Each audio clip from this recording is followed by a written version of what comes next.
రాజునే ఆశ్చర్యపరిచారు. ఈ శబ్దానికి మేషకు దేవుడే దేవుడు, ఈయన దేవుడు తప్ప వేరే దేవుడు లేదనేటువంటి ప్రకటన వారి ద్వారాగా మరి బయలుపరచబడ్డది చూస్తున్నామా? ఈ దినాన సంఘంలో ఉన్న బిడ్డలు మన ఇంటి పక్క వారైనా మన ఇద్దరింటి వారైనా మన బట్టి ఎవరైనా ఒక మనిషి మారాడా అనేటువంటి ఆలోచన మనకు కలిగి ఉండదు. మన బట్టి ఒక వ్యక్తి మారాలి. శబ్దానికి మేషకుని బట్టి ఎవరు మారారండి? రాజు మారిపోయాడు. ఎవరు మారిపోయాడండి? రాజు మారిపోయాడు. శబ్దానికి మేషకు అభ్యర్థి మిమ్మల్ని బట్టి నీ పక్కలు మారలేదు. ఈ పక్క ఎప్పుడైనా మీతో చచ్చిపోయారా? కొంతమంది వచ్చిందో కొంతమంది తెలుస్తుంది. హల్లెలూయా. ఎందుకంటే పక్కలకి మనకి ఎప్పుడు డిస్ట్రిబ్యూషన్ అవుతుంది. ఎందుకంటే పిల్లరా సాతాను అంటే అతి సులువుగా చిక్కులు పెట్టే ఏం చేస్తారని అతి సులువుగా చిన్న చిన్న చిక్కులు చిన్న ఆ తులసిగాడో లేకపోతే మూడు నాకు చిన్న పాపం ఏంటంటే అది సులువుగా చిక్కులు పెట్టి పెద్ద తుఫాను తప్పించి మిమ్మల్ని ఏం చేస్తారంటే మరి సాతాను మిమ్మల్ని నర్మలోకి లాగేస్తూ ఉంటారు, గొడవలు పెడుతుంటారు, సమస్యలు పెడుతుంటారు. అల్లరికి కర్త ఎవరు? అల్లరికి కర్త ఎవరైనా సాతాను. మహా పునాది వేసుకున్నవాడు అల్లరికి కర్త సాతాను. సాతిలోనే ఎవరికి పెట్టేశాడండి? అవాదం పెట్టేశాడు.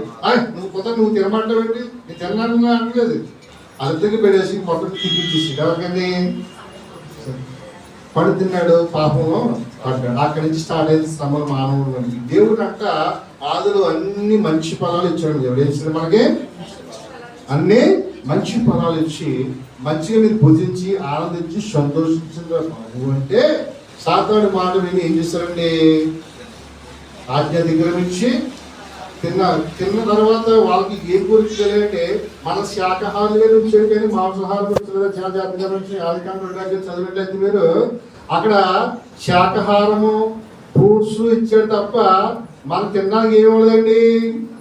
కోడి మేకను చేపలు ఏమి కూడా మనకి తినడానికి ఇవ్వలేదు దేవుడు. ఆదికాండం మీరు చదవండి 2వ అధ్యాయం తర్వాత ఎప్పుడన్నా 1వ అధ్యాయం చూసినట్లయితే ప్రతి ఆహార మొక్క కూడా మనకి ఆహారం అవుతుంది.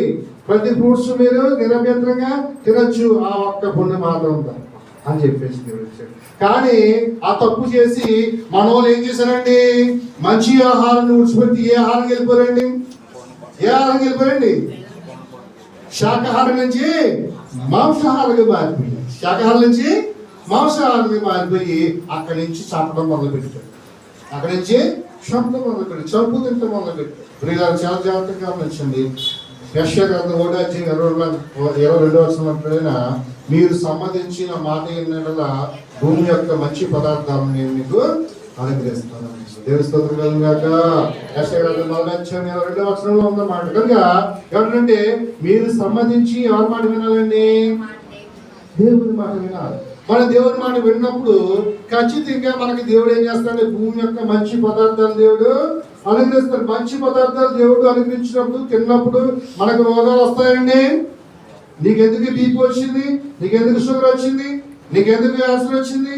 నీకెందుకు రకరకాల వ్యాధులు వచ్చాయంటే మన తిండి సరిలేక. శుభ్రంగా బిర్యానీ తినేస్తే ఎడుపు 3వ రోజు ఏమవుద్ది?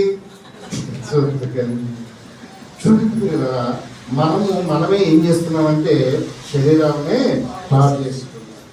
దేవుడిచ్చినటువంటి ఆజ్ఞను అతిక్రమించి, దేవుడిచ్చినటువంటి క్రమమును పాటించకుండా, దేవుడిచ్చినటువంటి ఆ నియమాన్ని పాటించకుండా మనం ఇష్టం వచ్చినట్టు తిని తాగి చూపిస్తే దేవుడు మనకి ఏం పంపిస్తున్నాడు?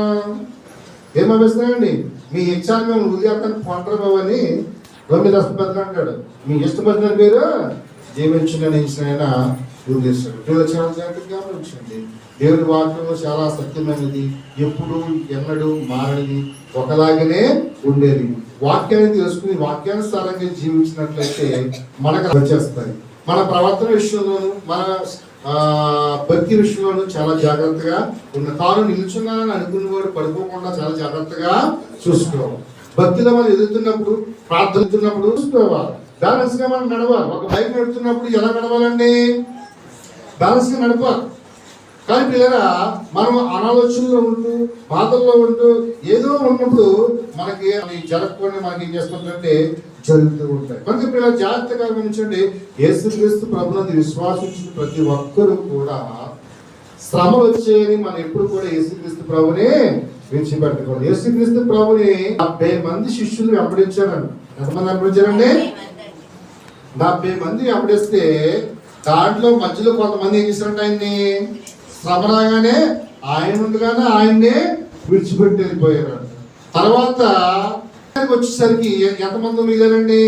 12 మంది మిగిలినారు. 12 మందిలో కూడా యేసుక్రీస్తు ప్రభువులకు శ్రమల కాలంగా ఎంతమంది వెళ్ళిపోయారండి? 11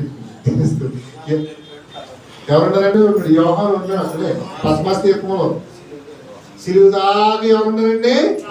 ఒక్కరు మాత్రమే గమనించాడు. విశ్వాసం చాలా జాగ్రత్తగా గమనించండి. విశ్వాసంలో ఉన్నటువంటి మనము గమనించే వారిగా ఉండాలి, విడిచిపెట్టే వారికి మనము ఉండదు. సంఘాలు కానీ, సంఘ పరిచర్యలు కానీ, సంఘ కూటములు కానీ ఎప్పుడు కూడా విడిచిపెట్టే వారికి మనము ఉండకూడదు. మనకి పట్టుకో కలిగిందా మన శరీరాన్ని పాడు చేసుకోకూడదు. చాలా మంది శరీరాన్ని పాడు చేసుకుంటారు. బ్రతుకుండగానే తిను తాగు చూపించు అంటారు.